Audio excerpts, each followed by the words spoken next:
Entonces la parte de la palabra, Juan 8, versículo 12 a 20. Y entonces seguimos estudiando el Evangelio de Juan. Y el Evangelio de Juan hemos estudiado también hace 3 semanas, algo así. El Evangelio de Juan, los versículos 1 a 11. Y ahora entonces seguimos estudiando los versículos 12 a 20. Hermanos, en el Evangelio de Juan, lo que hemos visto hasta ahora es que Jesucristo, que estaba predicando el Evangelio en la tierra, recibió muchos enemigos, enemistad. La reacción general por sus predicaciones era enemistad, opresión, resistencia. Por las enseñanzas de Jesús que eran radicales, enseñanzas radicales. Cada vez podemos ver en el Evangelio de Juan que Jesús estaba discutiendo con los fariseos, los líderes religiosos del pueblo de Israel. Ya hemos estudiado algunas veces esos discursos entre Jesús y los fariseos, entre Jesús y podemos decir los pastores de ese tiempo que estaban liderando la iglesia judía. ¿Qué era el problema en general? ¿Qué problema tenían esos líderes religiosos con Jesús? ¿Qué era el problema? El problema en general era que ellos no reconocieron a Jesús como el Salvador enviado por Dios, como el Mesías prometido. Ellos estaban esperando un Salvador, pero un Salvador para salvarles de los romanos y para hacer un reino terrenal, un reino glorioso terrenal con un rey terrenal para ser el rey de los judíos. Pero ahora ellos han recibido un rey que en realidad es un hombre sencillo que está predicando la palabra. Y un mensaje radical. Cada vez Jesús está advirtiendo el pueblo por los líderes religiosos, porque Jesús dice que ellos son hipócritas. ¿Qué son hipócritas? Hipócritas son gente que saben hablar muy bien, pero en la práctica hace otra cosa. ¿Sí? Esos son hipócritas. Y entonces Jesús cada vez dice, esos líderes religiosos que usted tiene son hipócritas. Hablan mucho, pero hacen poco. Y también están advirtiendo Jesús por legalismo. ¿Sabe lo que es legalismo? Legalismo es cuando una persona está tratando de obedecer las leyes de Dios de una forma estricta y que está condenando fácilmente a otros que no viven de la misma manera, pero está sirviendo a Dios con un corazón duro, sin amor. Y entonces solo está interesado en reglas, poner reglas. Eso es legalismo. Entonces, hipócritas y los que siguen esta idea de legalismo. Y lo que es interesante para nosotros, hermanos, es esos problemas no solo encontramos en el Evangelio de Juan, también lo encontramos hoy día en muchas iglesias, ¿verdad? ¿Cuántas personas dicen, cristianos, ya son hipócritas? ¿Sí? Hay muchas personas que lo dicen. ¿Sí? Y también hay muchas iglesias que se enfocan solamente en las reglas, nada más. Y lo mantiene, pero no tiene esa actitud de mostrar amor a su alrededor. ¿Sí? Solo están diciendo lo que está mal en la vida, nada más. Y entonces, por esta razón, Jesús cada vez está discutiendo con los fariseos. Cada vez. Porque Jesús no es así. Jesús no es un hipócrita y no está predicando legalismo. Lo que está predicando Jesús cada vez es amor. amor, como vamos a ver también en esta parte que estudiamos hoy. ¿Qué sucedió en la parte anterior que hemos estudiado hace algunas semanas? Hemos encontrado a una mujer que fue arrestado, podemos decir, por los judíos, líderes judíos, una mujer adúltera. Una mujer que estaba cometiendo adulterio y los líderes religiosos cogieron a esta mujer para llevarla a Jesús, para poner una prueba para Jesús, una tentación. ¿Qué dijeron ellos? Ellos dijeron a Cristo, mira a esa mujer. Esa mujer hemos nosotros arrestado cuando estaba cometiendo adulterio. Y entonces, ¿qué tenemos que hacer con ella? Porque las leyes de nosotros dicen que ahora tenemos que matarla. ¿Y qué es la idea de esta prueba que están poniendo a Jesús? Tenemos que saber que los judíos no eran permitidos para matar a alguien, porque los romanos eran los hombres que estaban gobernando al país. Entonces ellos no tenían el derecho para matar a la mujer.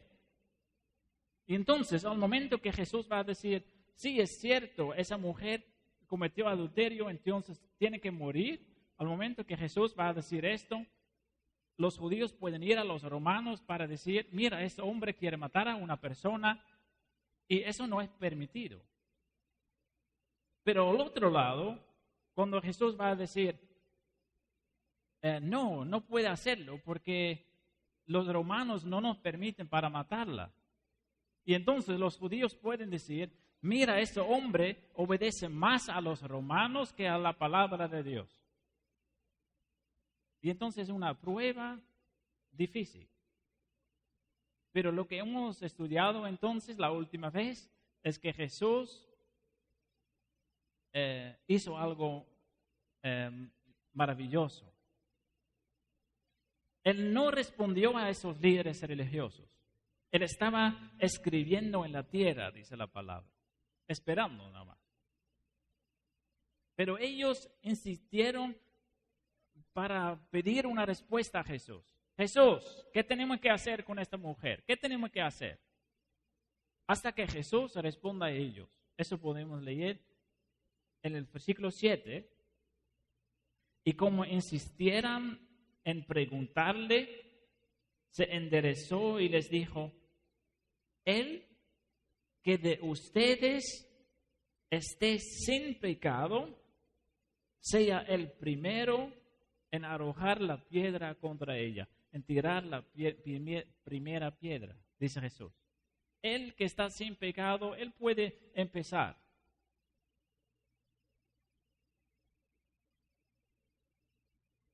Y entonces, ¿qué sucedió? Poco a poco, todos esos hombres religiosos desaparecieron. Salieron del lugar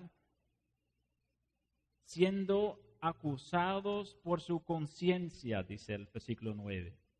Nadie tenía el coraje para tirar la piedra, sabiendo todos que también tenían pecado. Y la parte que hemos estudiado entonces última vez termina con una situación muy misericordiosa con la mujer y con Jesús. ¿Y qué hace Jesús con ella? Jesús primeramente dice, mujer, ¿dónde están todos esos hombres que te acusaban? ¿Ninguno te condenó? Y la mujer dice, ninguno, Señor.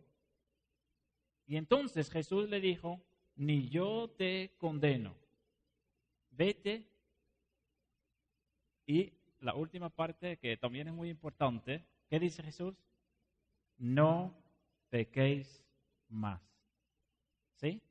Y entonces podemos ver a un lado Jesús misericordioso que está mostrando su piedad y misericordia sobre ella, pero también le da una advertencia para no pecar más. Y entonces la parte que vamos a estudiar hoy empieza en el versículo 12, porque Jesús sigue predicando. Jesús sigue predicando. Y vamos entonces al versículo 12. ¿Y quién me puede ayudar con leer el versículo 12? ¿Quién puede leer el versículo 12? Alex.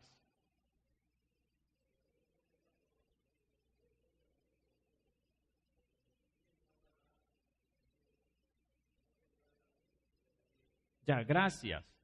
Ya encontramos, o ya estamos en el versículo más importante de este pasaje que estamos estudiando, hermanos.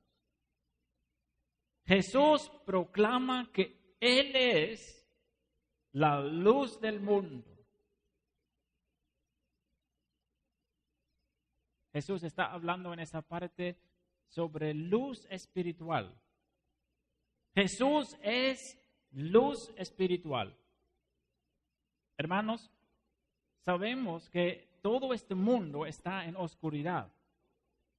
La palabra de Dios nos cuenta esto. Y ayer en el estudio, en el curso de membresía hemos estudiado esto también. Que todo el mundo por el pecado está oscuro. Y en realidad eso podemos ver cada día a nuestro alrededor, ¿verdad? Por todas las cosas que pasan. Las guerras, problemas, enfermedades y muchas cosas más. La maldad. Hermanos, este mundo es en realidad un lugar oscuro por el pecado, ¿verdad? ¿Y en qué parte del mundo podemos encontrar luz? ¿En qué parte podemos encontrar luz en este mundo? Luz para nuestra alma, luz espiritual. Hermanos, fuera de Dios no podemos encontrar esta luz. No lo podemos encontrar. En el mundo no hay otras luces espiritualmente que Jesucristo, que dice que Él es la luz del mundo. Pero la gente en general está buscando luz en todas partes, ¿verdad? Mucha gente piensa que el dinero les puede dar luz. O tener tiempos divertidos con sus amigos. O muchas otras cosas. El amor. ¿Sí? Siempre la gente está buscando maneras para encontrar la luz. Para encontrar una paz. Para encontrar felicidad. Pero la Biblia dice que en ninguna parte del mundo podemos encontrar esta luz. Porque lo que nos ofrece el mundo son luces falsos. Luces falsos. Parece que esas cosas nos puedan hacer felices, pero solo por un momento. Es una mentira. Cada vez necesitamos otras cosas para llenar el vacío de nuestro corazón. Pero Jesús dice en esta parte, yo soy la luz del mundo.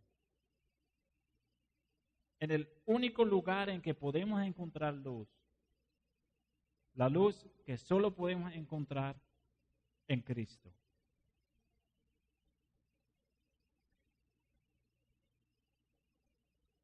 ¿Y qué dice esa parte? Yo soy la luz del mundo, el que me sigue no andará en tinieblas,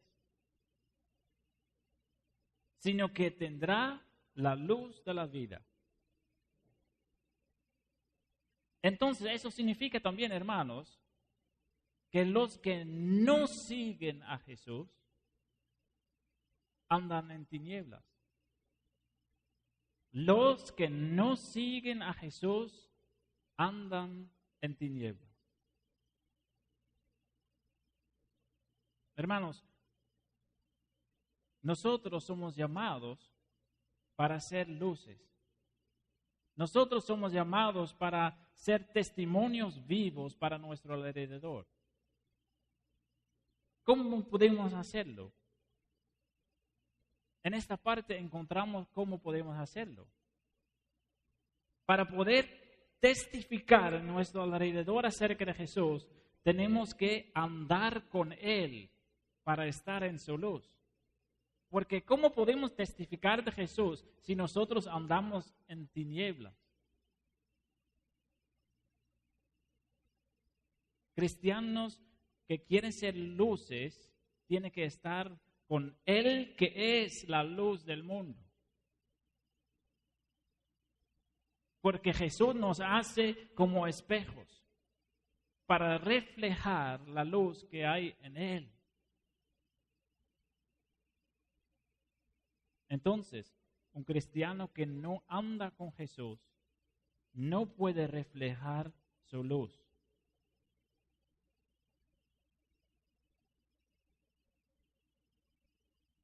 Si queremos andar en luz, tenemos que encontrar a Cristo y tenemos que estar en su presencia cada día. Porque eso es la única manera en que nosotros podemos recibir felicidad que realmente puede llenar nuestro corazón, hermanos. Y si andamos así con Cristo en su presencia cada día, significa leyendo, estudiando su palabra, orando con Él, tener una conexión viva con Él. Así podemos andar en luz y aunque las circunstancias de su vida son difíciles, pero puede experimentar en todo lo que está pasando en su vida, en su alrededor, en su familia, en medio de la pobreza, en medio de las enfermedades, en medio de las adversidades, puede tener felicidad. Si andamos en la luz del mundo, que es Jesucristo. Entonces, Jesús en este versículo está dando un testimonio de esperanza. Porque Él no dice en esta parte, yo soy la luz para un grupo pequeño que se llama mis discípulos. Él no está diciendo, yo soy la luz del mundo, yo soy la luz por un grupo especial. Él está diciendo, yo soy la luz del mundo. Cada uno que quiera andar en luz lo puede hacer. Lo único que tenemos que hacer es ir a donde Jesús, en oración, buscándolo en su palabra. Pero los fariseos, como siempre, no están de acuerdo con el mensaje que él está dando. En el versículo 13 lo leemos. El versículo 13, ¿quién puede leerlo? Sí, hermana Rosa.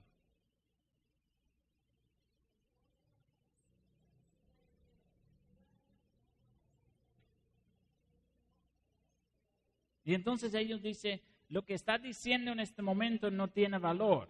Su testimonio no es verdadero, no es cierto. Tú puedes decir que eres la luz del mundo, pero eso no tiene valor para nosotros, dicen los fariseos. Lo que tú dices no vale para nada porque eres un hombre predicador autonombrado. Tus palabras no tienen valor, son vanas. Esa es la reacción de los fariseos, aunque Jesucristo está predicando también a ellos, que Él es la luz del mundo. Y entonces la respuesta de Jesús lo podemos leer en el versículo 14. Versículo 14. ¿Sí?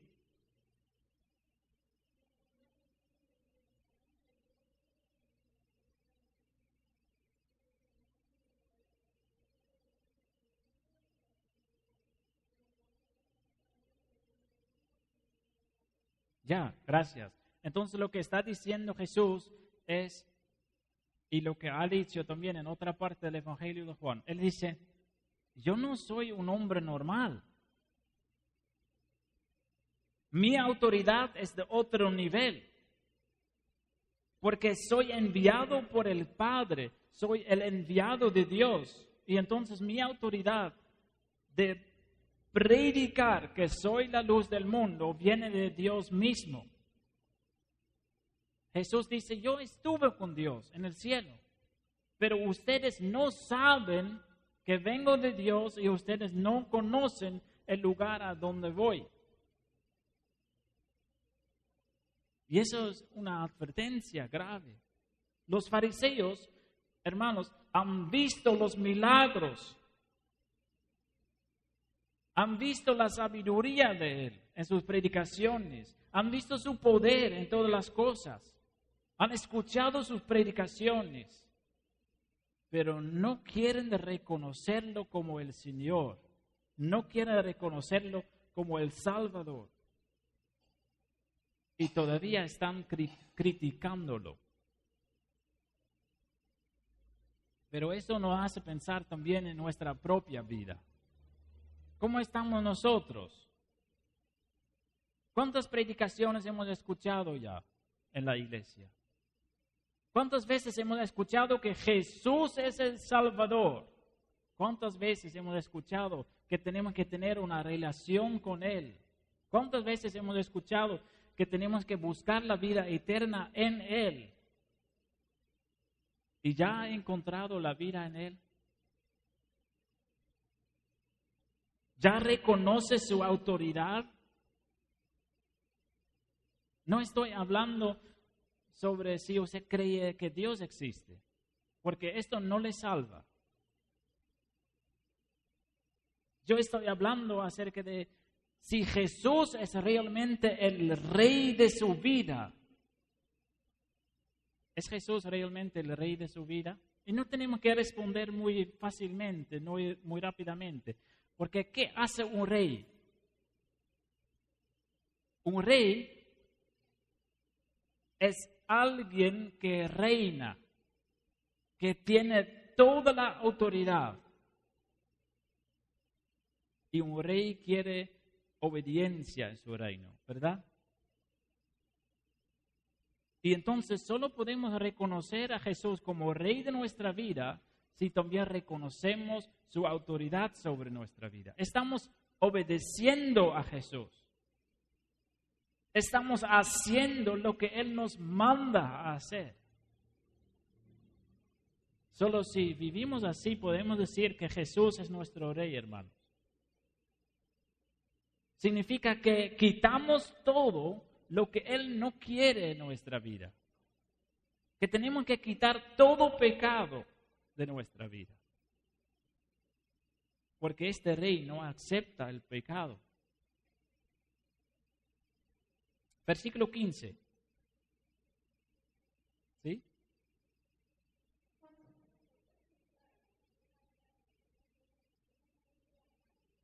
Ya. Jesús dice, ustedes piensan que saben quién es bueno y quién es malo. Ustedes piensan que pueden saber esto. Pero Jesús dice, ustedes solo juzgan a lo que puedes ver. Como la mujer adúltera. Lo han juzgado, pero ustedes no saben lo que están juzgando. Y Jesús dice también en este versículo, y es hermoso esa parte. Jesús dice en esa parte, no juzgo a nadie. Ese versículo contiene esperanza verdadera, hermanos. Jesús no juzga. ¿Qué significa eso? Esto significa que al momento que nosotros vamos a Jesús en oración, a entregar nuestra vida, a confesar nuestros pecados, ¿qué podemos esperar?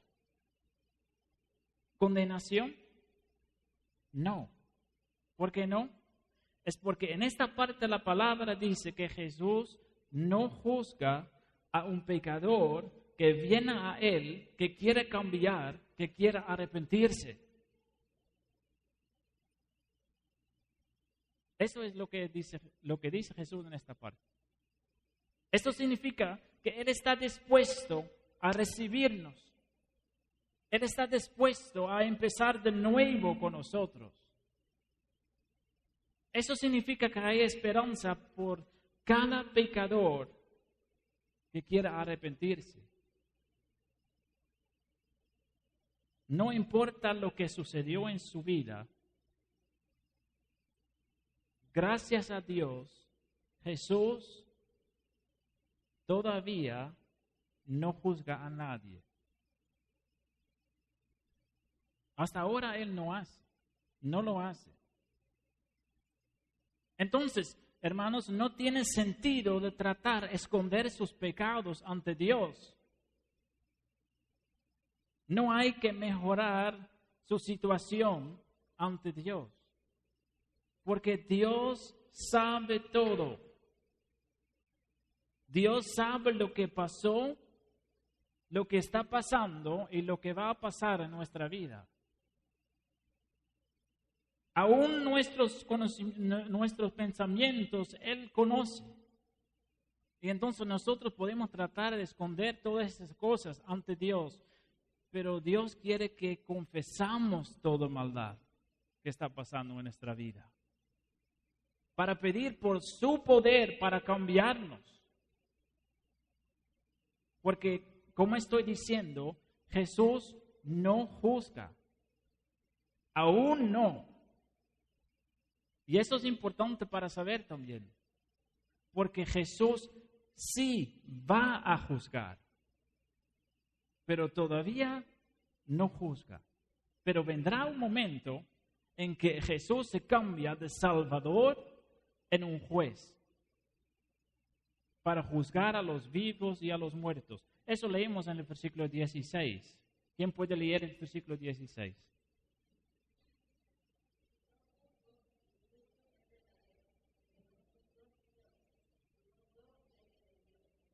Sí, entonces, al momento que Jesús va a juzgar, su juicio va a ser verdadero. Cada uno de nosotros, hermanos, será juzgado por Cristo una vez.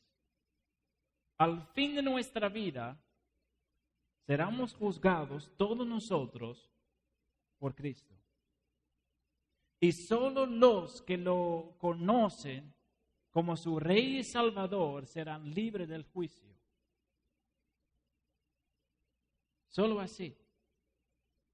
Los que conocen a Cristo por la fe verdadera serán libres en el juicio. Pero el resto que quiere esconder sus pecados ante Dios serán condenados.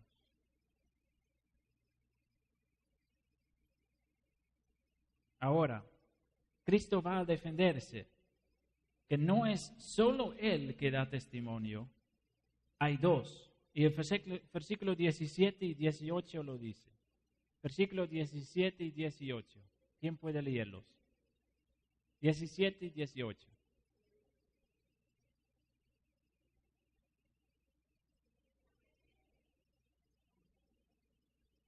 Diecisiete y hermana 18.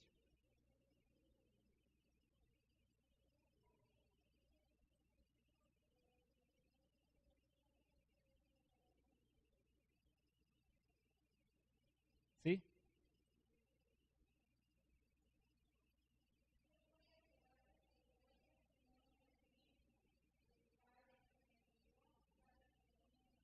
Ya, entonces Jesús dice, fariseos, ustedes dicen que yo solo estoy dando testimonio de mí mismo.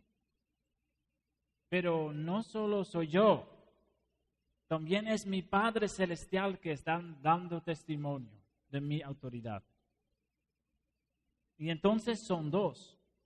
El Hijo y el Padre juntos están dando testimonio. Entonces su testimonio sí es verdadero, dice a los fariseos. Y el versículo 19, Alexander.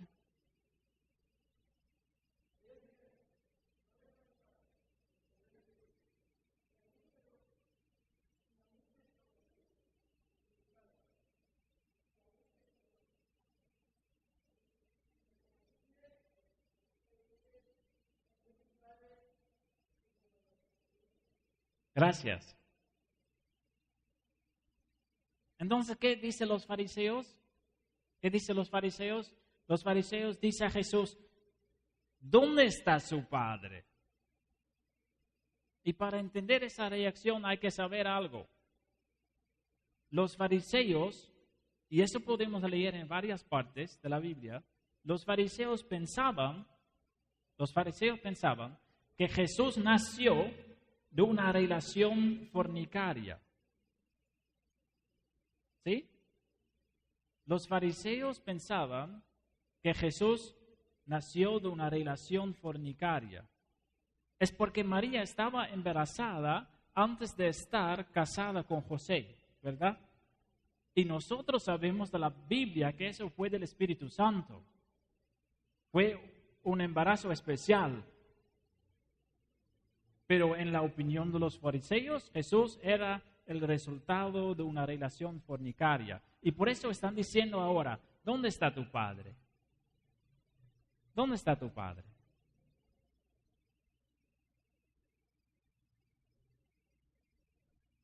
Y entonces están diciendo, eres un bastardo. ¿Usan esta palabra o no? Un hijo que nace fuera de una relación, ¿sí? Pero Jesús dice otra vez, ustedes no me conocen. Ustedes no me reconocen. Porque si conocieran a mí, también conocerían a mi Padre. ¿Cómo podemos conocer nosotros, hermanos, a Dios el Padre? La Biblia dice que solo podemos conocer al Padre a través del Hijo. Si conocemos a Jesucristo, también podemos conocer a su Padre. Y entonces, si esos fariseos no reconocen a Jesucristo como el Hijo de Dios, ¿cómo pueden conocer al Padre? Es imposible. Porque Jesucristo es el que da testimonio de su Padre. Si no conocemos a Jesús, no conocemos a Dios el Padre. Pero si conocemos a Jesús, también podemos conocer a Dios el Padre. Versículo 20, para terminar. ¿Sí?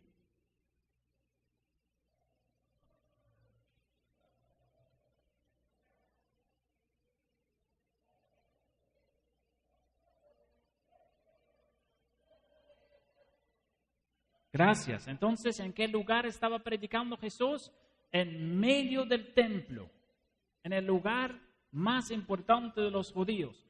Y aunque está respondiendo a los líderes religiosos, ninguno de ellos puede coger preso. Otra vez podemos ver la protección divina sobre Jesús.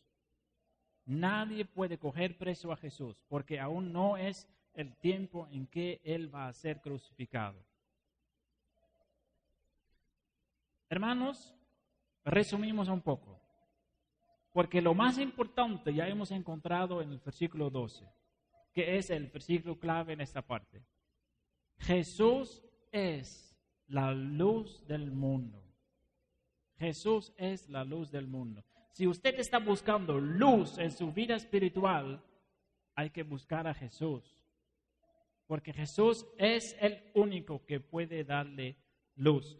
Y nosotros, todos nosotros que conocemos a Jesús, somos llamados para ser luces en el mundo también. En Mateo 5 lo puede leer, que Jesús dice a sus discípulos, ustedes son la luz del mundo.